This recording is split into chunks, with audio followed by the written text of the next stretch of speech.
नमस्कार दोस्तों।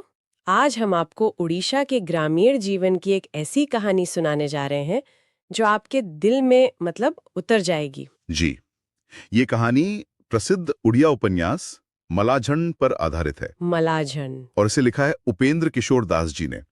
इसका जो शीर्षक है उसका मतलब है मरा हुआ चांद। मरा हुआ चांद। वाह। एक ऐसा चांद जिसमें रोशनी तो है पर वो शीतलता नहीं है, वो सुकून नहीं है। बिल्कुल। और ये एक शब्द ही एक तरह से पूरी कहानी का सार बता देता है। तो आज हमारी कोशिश यही रहेगी कि हम इस कहानी में गहरे उतरें और समझें कि ये सिर्फ एक प्रेम कहानी है या समाज की किसी कड़वी सच्चाई पर से पर्दा उठाती है। ये कहानी सिर्फ सती और नाथ के अधूरे प्यार की नहीं है। ये उन सामाजिक और आर्थिक हालातों का एक दस्तावेज है जो ना जाने कितने ही सपनों को ऐसे ही कुचल देते हैं। तो चलिए इस कहानी की दुनिया में चलते हैं। शुरुआत करते हैं इसके मुख्य किरदारों से, सती और नाथ। तो कल्पना कीजिए ओडिशा के एक छोटे से गांव की।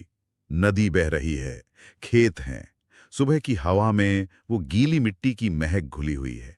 बहुत ही सुंदर माहौल। हाँ, और इसी माहौल में सती और नाथ का प्यार पनपता है। सती एक आप कह सकती हैं चंचल, सपनों से भरी लड़की है और नाथ एक बहुत ही सीधा साधा मेहनती लड़का है। जिसकी दुनिया सती के इर्द गिर्द ही घूमती है। बिल्कुल। उनका प्यार बहुत मासूम है। नदी किनारे चोरी छुपे मिलना, इशारों में बातें करना और साथ में भविष्य के छोटे छोटे सपने देखना। जैसे वो एक सपना था कि नाथ शहर से उसके लिए कांच की चूड़ियां लाएगा। कितनी छोटी सी बात है पर इसमें एक पूरी दुनिया बसी है। जी, लेकिन जैसा कि कहानी का नाम है मलाझन, तो जाहिर है कि सब कुछ इतना सीधा नहीं रहने वाला। हाँ, यहीं पर असल विलन की एंट्री होती है। पर सवाल यह है कि विलन है कौन? कोई तीसरा इंसान या फिर हालात?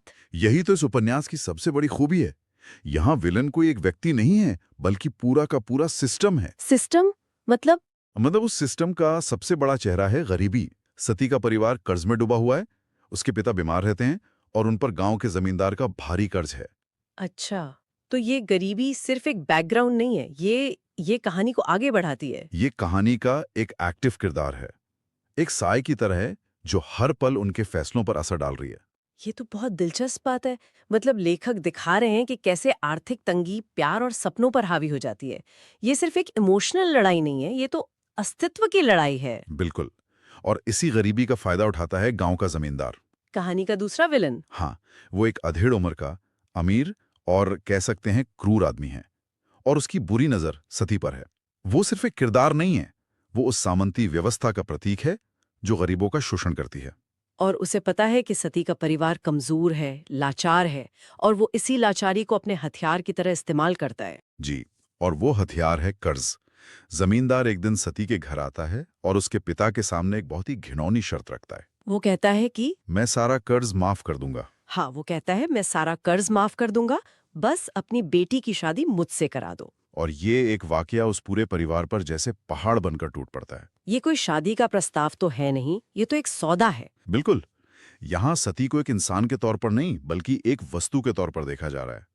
एक ऐसी चीज जिसे कर्ज के बदले खरीदा जा सकता है। और अब सती एक ऐसे मोड़ पर आ खड़ी होती है जहां से हर रास्ता मुश्किल है। एक तरफ उसका प्यार है, नाथ है, नाथ के साथ देखे गए वो सारे सपने हैं। और दूसरी तरफ अपने परिवार को बचाने की जिम्मेदारी। क्या लेखक इसे एक चॉइस की तरह दिखाते हैं या ये बस एक मजबूरी है जिसे चॉइस का नाम दिया जा रहा है? ये बहुत महत्वपूर्ण सवाल है, क्योंकि ऊपरी तौर पर तो ये एक चुनाव लगता है, लेकिन असल में सती के पास कोई विकल्प है ही नहीं। वो एक जाल में फंस गई है। हाँ, दास जी यहाँ समाज की उस सच्चाई को उजागर कर रहे हैं जहाँ एक औरत की मर्जी, उसकी अपनी खुशी कोई मायने ही नहीं रखती। अगर वो नाथ को चुनती है तो उसका परिवार बर्बाद हो जाएगा। और अगर वो परिवार को चुनती है तो उसे अपनी आत्मा का सौदा करना पड़ेगा। जी, उसका हर रास्ता एक त्रासदी की ओर ही जाता है। तो वो क्या फैसला लेती है? जाहिर है वो अपने परिवार को बचाने का ही रास्ता चुनेगी। हाँ, वो अपने सारे सपनों को कुचलकर, अपने आंसू पीकर जमींदार से शादी के लिए हाँ कह देती है। और यहीं से कहानी का वो पल है जहां सती असल में मर जाती है। बिल्कुल। उसका शरीर जिंदा रहता है, पर उसकी आत्मा वो खत्म हो जाती है। उसकी नाथ से जो आखिरी मुलाकात होती है, वो तो दिल तोड़ देने वाली है। क्या होता है उस मुलाकात में? कुछ नहीं, दोनों के पास कहने को कुछ नहीं होता, बस खामोशी होती है और आंखों से बहते आंसू। एक अधूरा वादा कि वो हमेशा एक दूसरे के दिलों में रहेंगे। और यहीं से मलाजमन का असली मतलब सामने आना शुरू होता है। सती की शादी हो जाती है। हाँ, वो जमींदार की आलीशान हवेली में चली जाती है। उसे रेशमी साड़ियां मिलती हैं, सोने के गहने मिलते हैं। बाहर से देखने वालों को लगता है कि उसकी तो किस्मत ही खुल गई। लेकिन अंदर से वो पूरी तरह खोखली हो चुकी है। वो हवेली उसके लिए एक सोने का पिंजरा बन जाता है। बिल्कुल। उसका पति जमींदार उसे एक सजावट की चीज से ज्यादा कुछ नहीं समझता, और यहीं पर लेखक उस शीर्षक को वापस लाते हैं। मलाजहन। हाँ, रात को जब सती आंगन में चांद को देखती है तो उसे वो चांद अपनी ही तरह लगता है। मलाजहन, एक मरा हुआ चांद। जिसमें रोशनी तो है, मतलब जमींदार की दौलत की चमक है, लेकिन अंदर कोई जान नहीं है, कोई सुकून नहीं, कोई शीतलता नहीं। क्या कमाल का प्रतीक इस्तेमाल किया है। एकदम सही। उसकी बाहरी जिंदगी चमकीली है, पर उसकी आंतरिक दुनिया पूरी तरह अंधेरी और बेजान हो चुकी है। और ये सिर्फ सती की कहानी नहीं है। दास जी शायद इसके जरिए उस दौर की हजारों लड़कियों की कहानी बता रहे हैं। बस परिवार की इज्जत या आर्थिक मजबूरियों की वजह से कर दी जाती थी। और वो जिंदा तो रहती थी, पर एक मलाजहन की तरह। जी। अच्छा, इस सब में नाथ का क्या होता है? वो इस सदमे से कैसे उभरता है? नाथ नाथ तो पूरी तरह टूट जाता है। वो गांव छोड़कर शहर चला जाता है, लेकिन वो हार नहीं मानता। वो तय करता है कि वो इतनी मेहनत करेगा, इतना पढ़ेगा कि पैसा और गरीबी फिर कभी उसकी जिंदगी का कोई फैसला न कर सके। ये कहानी में एक बहुत अहम मोड़ है। मतलब जिस सिस्टम ने उसकी मोहब्बत छीनी, वो अब उसी सिस्टम के नियमों को सीख कर उसे हराना चाहता है। बिल्कुल। वो सफल भी होता है। कई साल बीत जाते हैं। नाथ पढ़ लिख कर एक शिक्षक बन जाता है। वो इज्जत और पैसा दोनों कमाता है। लेकिन उसके दिल का जख्म। वो कभी नहीं भरता। वो आज भी सती को भूल नहीं पाया है। और फिर सालों बाद वो गांव लौटता है। क्या उसकी सती से मुलाकात होती है? वो जब गांव लौटता है तो उसे पता चलता है कि जमींदार की कुछ साल पहले मौत हो चुकी है। लेकिन सती, वो उस हवेली से कभी बाहर नहीं निकलती। दुनिया से बिल्कुल कट चुकी है। हाँ, बस एक जिंदा लाश की तरह अपनी जिंदगी काट रही है। वो उससे मिलना नहीं चाहता, बस एक बार दूर से उसे देखना चाहता है। और क्या वो उसे देख पाता है? एक शाम उसे हवेली के पास सती की एक झलक दिखती है। लेकिन वो सती वो लड़की नहीं थी जिससे उसने प्यार किया था। वो हंसती खिलखिलाती सपनों से भरी सती नहीं थी। उसकी आंखों की चमक खो चुकी थी। हाँ, वो बस एक खामोश औरत थी जो सांसें ले रही थी, जी नहीं रही थी। और नाथ उसे देखकर समझ जाता है। वो समझ जाता है कि कुछ कहानियां कभी पूरी नहीं होती।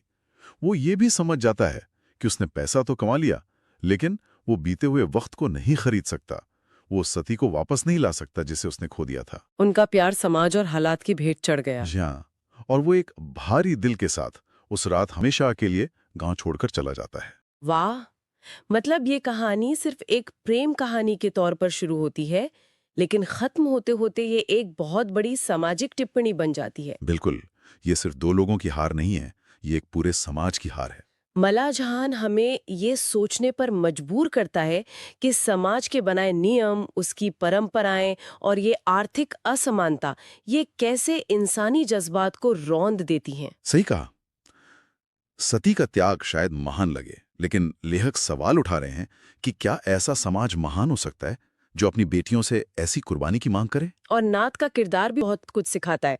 वो मेहनत करके गरीबी से तो बाहर आ जाता है, लेकिन अपने प्यार को नहीं बचा पाता। हाँ, ये शायद इस बात का भी प्रतीक है कि सामाजिक ढांचा इतना मजबूत है कि एक अकेले इंसान की सफलता भी उसे तोड़ नहीं पाती। और कहानी का अंत भी कोई फिल्मी अंत नहीं है, जहां हीरो आकर सब कुछ ठीक कर देता है। ये बहुत यथार्थवादी अंत है। जी, ये दिखाता है कि कुछ जख्म कभी नहीं भरते, और कुछ कहानियां अधूरी रहकर ही हमें जिंदगी की सबसे कड़वी सच्चाइयां सिखा जाती हैं। तो कुल मिला के मलाजहन एक उपन्यास से कहीं ज्यादा है। ये उस दौर का एक आईना है जो हमें दिखाता है कि कैसे सामाजिक और आर्थिक दबाव व्यक्तिगत सपनों और प्रेम को निगल जाते हैं। बिल्कुल। और ये कहानी आज भी उतनी ही प्रासंगिक है, क्योंकि आज भी समाज के कई हिस्सों में लड़कियों को अपनी मर्जी से जीने की आज़ादी नहीं है। आज भी गरीबी कई सपनों की हत्या कर देती है। इसीलिए मलाजहन भारतीय साहित्य की एक बहुत जरूरी कृति है। इस कहानी ने वाकई सोचने पर मजबूर कर दिया है। ये हमें एक सवाल के साथ छोड़ जाती है। क्या प्यार का हर बार मिलना ही उसकी जीत है, या फिर सती और नाथ जैसे किरदार अपनी अधूरी कहानी के जरिए समाज को जो आईना दिखाते हैं वही उनकी असली जीत है? ये एक सोचने वाली बात है। अगर इस कहानी ने आपके दिल को भी छुआ है तो अपनी भावनाओं को कमेंट्स में ज़रूर बताइए। इस वीडियो को लाइक करें, अपने दोस्तों के साथ शेयर करें और ऐसी ही और